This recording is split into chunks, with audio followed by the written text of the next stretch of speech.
Vitamin D से भरपूर 25 शीर्ष फल और सब्जियां। फेलिक्स हॉस्पिटल द्वारा प्रकाशित। नियुक्ति का अनुरोध। जब हम संतुलित आहार की बात करते हैं तो विटामिन डी युक्त फल और सब्जियां इसकी नींव होते हैं। ऐसा इसलिए है क्योंकि विटामिन डी को सबसे जरूरी विटामिनों में से एक माना जाता है, क्योंकि यह शरीर के समग्र स्वास्थ्य में महत्वपूर्ण भूमिका निभाता है। विटामिन डी से भरपूर फलों और सब्जियों के महत्व को कम करके नहीं आंका जा सकता, क्योंकि यह स्वस्थ हड्डियों को बनाए रखने और बीमारियों व स्थितियों से बचाव के लिए जरूरी है। इसलिए शरीर में विटामिन डी की कमी को पूरा करने के लिए विटामिन डी युक्त खाद्य पदार्थों का सेवन हमेशा एक बेहतर उपाय है। विटामिन डी की कमी के लक्षणों में जूझ रहे हैं, सही निदान और व्यक्तिगत देखभाल के लिए नोएडा में हमारे विशेषज्ञ ऑर्थोपेडिक डॉक्टर से मिलें। आज ही अपना परामर्श शेड्यूल करें। विटामिन डी मानव शरीर में एक महत्वपूर्ण तत्व के रूप में महत्वपूर्ण भूमिका निभाता है, जिसमें हड्डियों के स्वास्थ्य को बढ़ावा देना, प्रतिरक्षा प्रणाली को मजबूत करना, सूजन कम करना और कैल्शियम अवशोषण में सहायता करना शामिल है। हालांकि सूर्य का प्रकाश विटामिन डी का प्राथमिक स्रोत है, कुछ फल और सब्जियां भी इस आवश्यक पोषक तत्व का एक मूल्यवान स्रोत हो सकती हैं। नीचे उन चुनिंदा फलों और सब्जियों का संकलन दिया गया है जो अपनी उच्च विटामिन डी सामग्री के लिए प्रसिद्ध हैं। मानव शरीर में विटामिन डी की क्या भूमिका है? विटामिन डी, जिसे सूर्य के प्रकाश का विटामिन बी कहा जाता है, एक वसा में घुलनशील विटामिन है जो शरीर में कैल्शियम, मैग्नीशियम और फास्फोरस के इष्टतम स्तर को नियंत्रित करता है। विटामिन डी मानव शरीर में एक महत्वपूर्ण तत्व के रूप में महत्वपूर्ण भूमिका निभाता है, जिसमें हड्डियों के स्वास्थ्य को बढ़ावा देना, प्रतिरक्षा प्रणाली को मजबूत करना, सूजन कम करना और कैल्शियम अवशोषण में सहायता करना शामिल है। हालांकि सूर्य का प्रकाश विटामिन डी का प्राथमिक स्रोत है, लेकिन कुछ विटामिन डी युक्त फल और सब्जियां भी इस आवश्यक पोषक तत्व का एक मूल्यवान स्रोत हो सकती हैं। यह अनोखा है क्योंकि हमारा शरीर सूर्य के प्रकाश के संपर्क में आने पर इसका उत्पादन कर सकता है। विटामिन डी विभिन्न शारीरिक कार्यों के लिए आवश्यक है और इसमें कई प्रक्रियाएं शामिल हैं। आइए मानव शरीर में विटामिन डी के महत्व को जानें। इसके अलावा शोध बताते हैं कि विटामिन डी प्रतिरक्षा प्रणाली को भी प्रभावित करता है। यह प्रतिरक्षा कोशिकाओं के कार्य को प्रबंधित करने और सूजन संबंधी प्रतिक्रियाओं को कम करने में महत्वपूर्ण भूमिका निभाता है। विटामिन डी के पर्याप्त स्तर को मल्टीपल स्क्लेरोसिस और रूमेटॉइड गठिया जैसी स्व प्रतिरक्षी बीमारियों के कम जोखिम के साथ साथ श्वसन संक्रमणों के प्रति कम संवेदनशीलता से जोड़ा गया है।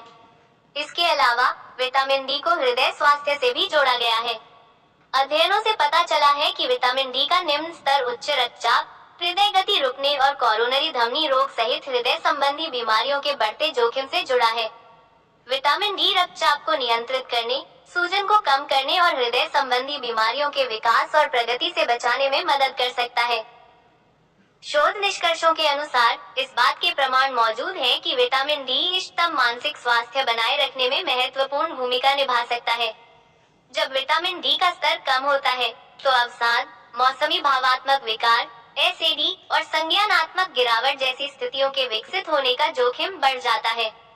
हालांकि इस घटना के पीछे के सटीक तंत्र को अभी तक पूरी तरह से समझा नहीं गया है, लेकिन ऐसा माना जाता है कि विटामिन डी न्यूरोट्रांसमीटर के कामकाज को प्रभावित कर सकता है और मस्तिष्क में न्यूरोप्रोटेक्टिव प्रक्रियाओं को बढ़ावा दे सकता है। शरीर में विटामिन डी की पर्याप्त मात्रा सुनिश्चित करने के लिए आमतौर पर सप्ताह में 2 से 3 बार लगभग 10-30 मिनट के लिए धूप में रहने की सलाह दी जाती है। हालांकि भौगोलिक स्थिति, त्वचा की रंगत और उम्र जैसे कारकों के आधार पर धूप में रहने की आवश्यक अवधि अलग अलग हो सकती है। फिर भी विशिष्ट मौसमों में या सूर्य के प्रकाश की सीमित पहुंच वाले क्षेत्रों में रहने वाले व्यक्तियों के लिए आहार स्रोतों या पूरकों के माध्यम से विटामिन डी प्राप्त करना आवश्यक हो सकता है। कुछ विटामिन डी युक्त फल और सब्जियां विटामिन डी प्रदान करती हैं। इसके अलावा कुछ प्राकृतिक खाद्य स्रोत भी हैं जो विटामिन डी प्रदान करते हैं, जैसे सैल्मन और मैकेरल जैसी वसायुक्त मछलियां, अंडे की जर्दी और दूध, नाश्ते के अनाज और संतरे के रस जैसे फोर्टिफाइड खाद्य पदार्थ। इसके अतिरिक्त बिना डॉक्टर के पर्चे के मिलने वाले विटामिन डी सप्लीमेंट भी उपलब्ध हैं, जिन्हें स्वास्थ्य सेवा पेशेवरों के मार्गदर्शन में लिया जा सकता है, खासकर उन मामलों में जहां इसकी कमी पाई जाती है। मानव शरीर में विटामिन डी के लाभ। विटामिन डी सभी विटामिनों में एक विशिष्ट गुण रखता है, क्योंकि हमारा शरीर इसे तब बनाता है जब हमारी त्वचा सूर्य के प्रकाश के संपर्क में आती है। इसके अलावा यह विशिष्ट विटामिन डी युक्त फलों और सब्जियों से भी प्राप्त किया जा सकता है। यहाँ हम वैज्ञानिक शोध द्वारा समर्थित मानव शरीर में विटामिन डी के लाभों पर प्रकाश डालेंगे। मजबूत हड्डियों और दांतों के विकास को बढ़ावा देता है। विटामिन डी आंतों में कैल्शियम और फॉस्फेट के अवशोषण में मदद करता है, जिससे हड्डियां और दांत मजबूत होते हैं। विटामिन डी की कमी से हमारे शरीर के लिए इन जरूरी खनिजों को प्रभावी ढंग से अवशोषित करना मुश्किल हो जाता है, जिसके परिणाम स्वरूप हड्डियां कमजोर हो जाती हैं और ऑस्टियोपोरोसिस जैसी बीमारियों का खतरा बढ़ जाता है। हड्डियों के स्वास्थ्य में सुधार। विटामिन डी कैल्शियम के साथ मिलकर हड्डियों के विकास और पुनर्निर्माण प्रक्रियाओं को बनाए रखता है। यह हड्डियों के खनिजीकरण को नियंत्रित करने में मदद करता है, जिससे यह सुनिश्चित होता है कि हड्डियां जीवन भर स्वस्थ और मजबूत रहें। प्रतिरक्षा प्रणाली के समुचित कार्य में सहायता करता है। नए शोध बताते हैं कि विटामिन डी प्रतिरक्षा प्रणाली को मजबूत बनाने में महत्वपूर्ण भूमिका निभाता है। यह प्रतिरक्षा प्रतिक्रिया को नियंत्रित करके श्वसन संक्रमण, स्व प्रतिरक्षा विकारों और विशिष्ट कैंसर जैसी बीमारियों के जोखिम को कम करने में मदद कर सकता है। मांसपेशियों का कार्य। विटामिन डी का पर्याप्त स्तर मांसपेशियों की शक्ति और कार्य में सुधार से जुड़ा है। यह मांसपेशियों की वृद्धि, समन्वय और समग्र गतिशीलता में सुधार करता है। यह मांसपेशियों की कार्यक्षमता को बढ़ाने और वृद्ध व्यक्तियों में गिरने और फ्रैक्चर की संभावना को कम करने में भी मदद करता है। रक्तचाप नियंत्रण। विटामिन डी के संतोषजनक स्तर को उच्च रक्तचाप, हाई ब्लड प्रेशर के कम जोखिम से जोड़ा गया है। यह रेनिन एंजियोटेंसिन एल्डोस्टेरोन प्रणाली को नियंत्रित करने में मदद करता है, जो रक्तचाप संतुलन बनाए रखने के लिए जिम्मेदार है। कोलेस्ट्रॉल नियंत्रण। विटामिन डी कोलेस्ट्रॉल के स्तर को नियंत्रित करने में मदद करता है।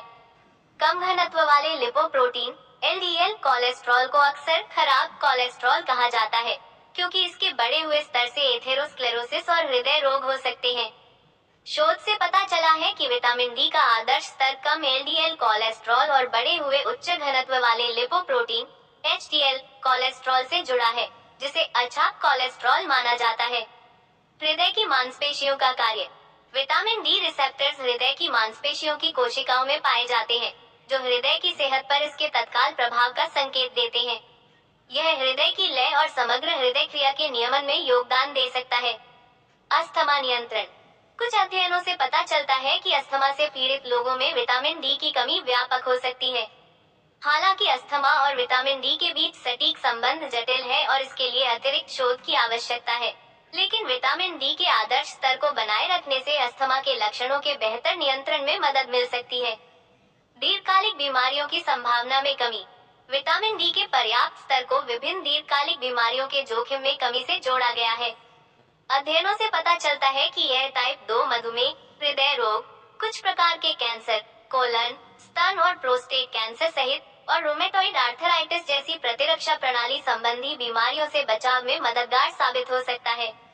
मनोदशा में सुधार। विटामिन डी को बेहतर मानसिक स्वास्थ्य और मनोदशा नियंत्रण से जोड़ा गया है। कई अध्ययनों ने विटामिन डी की कमी और अवसाद की बढ़ती संभावना के बीच संबंध दर्शाया है। विटामिन डी रिसेप्टर्स मस्तिष्क के उन क्षेत्रों में पाए जाते हैं जो मनोदशा को नियंत्रित करते हैं, और ऐसा माना जाता है कि विटामिन डी सेरोटोनिन जैसे विशिष्ट न्यूरोट्रांसमीटर के उत्पादन को प्रभावित कर सकता है, जो मनोदशा से जुड़े होते हैं। आनुवंशिक अभिव्यक्ति का नियंत्रण। विटामिन डी शरीर में एक हार्मोन की तरह काम करता है और 200 से ज्यादा जीन्स की अभिव्यक्ति को प्रभावित करता है। ये जीन कोशिका वृद्धि, प्रतिरक्षा नियंत्रण और डीएनए पुनर्स्थापन जैसी विभिन्न गतिविधियों में भूमिका निभाते हैं। आनुवंशिक अभिव्यक्ति के प्रबंधन के माध्यम से विटामिन डी सामान्य स्वास्थ्य और उचित कोशिकीय संचालन को बनाए रखने में मदद करता है। यह कैंसर से जुड़ी जीन अभिव्यक्तियों को भी प्रभावित करता है। सामान्य स्वास्थ्य को बढ़ावा देना। विटामिन डी समग्र स्वास्थ्य और तंदुरुस्ती को बढ़ावा देने में महत्वपूर्ण भूमिका निभाता है। मस्तिष्क के समुचित कार्य को बनाए रखने, ऊर्जा के स्तर को बनाए रखने, स्वस्थ त्वचा को बढ़ावा देने और इष्टतम हार्मोन स्तर के उत्पादन को सुनिश्चित करने के लिए पर्याप्त मात्रा में विटामिन डी आवश्यक है। इसके अतिरिक्त यह कैल्शियम, मैग्नीशियम और फास्फोरस जैसे अन्य महत्वपूर्ण पोषक तत्वों के अवशोषण में भी मदद करता है, जो हमारे शरीर के पोषण के लिए आवश्यक है। विटामिन डी की अनुशंसित खुराक क्या होनी चाहिए? अब विभिन्न आयु वर्गों के लिए अनुशंसित विटामिन डी की सामान्य सीमा को समझना भी महत्वपूर्ण है, जो नीचे दी गई है। 0 से 12 महीने की आयु वर्ग के शिशुओं के लिए यह सीमा 10 माइक्रोग्राम mcg या 400 अंतरराष्ट्रीय यूनिट IU है। 1 से 70 वर्ष की आयु वर्ग के लोगों के लिए सामान्य सीमा 15 माइक्रोग्राम या 600 IU है। 70 वर्ष से अधिक आयु के व्यक्तियों के लिए इष्टतम सीमा 20 माइक्रोग्राम या 800 अंतरराष्ट्रीय यूनिट है। शरीर में विटामिन डी की कमी से क्या होता है? शरीर में विटामिन डी की कमी होने पर कई स्वास्थ्य समस्याएं हो सकती हैं, क्योंकि विटामिन डी समग्र स्वास्थ्य और कल्याण को बनाए रखने में महत्वपूर्ण भूमिका निभाता है। हालांकि मानव शरीर में विटामिन डी का उत्पादन करने की क्षमता होती है, फिर भी कुछ लोग इस आवश्यक पोषक तत्व की कमी के प्रति अधिक संवेदनशील हो सकते हैं। इस संभावित कमी में योगदान देने वाले कई कारक हैं, जैसे भंगुर और कमजोर हड्डियां। विटामिन डी आंतों में कैल्शियम के अवशोषण में महत्वपूर्ण भूमिका निभाता है, जो मजबूत और पोषित हड्डियों को बनाए रखने के लिए जरूरी है। विटामिन डी की कमी से वयस्कों में ऑस्टियोमलेशिया नामक स्थिति या बच्चों में रिकेट्स हो सकता है, जिसमें हड्डियां कमजोर, भंगुर और फ्रैक्चर के लिए अति संवेदनशील हो जाती हैं। विटामिन डी युक्त फल और सब्जियां खाने से कमजोर हड्डियों को मजबूत बनाने में मदद मिलेगी। ऑस्टियोपरोसिस का बढ़ता जोखिम।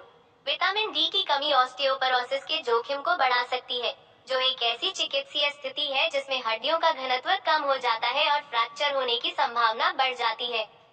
विटामिन डी का अपर्याप्त स्तर शरीर की आहार से कैल्शियम अवशोषित करने की क्षमता को बाधित करता है, जिसके परिणामस्वरूप हड्डियां धीरे धीरे कमजोर होती जाती हैं।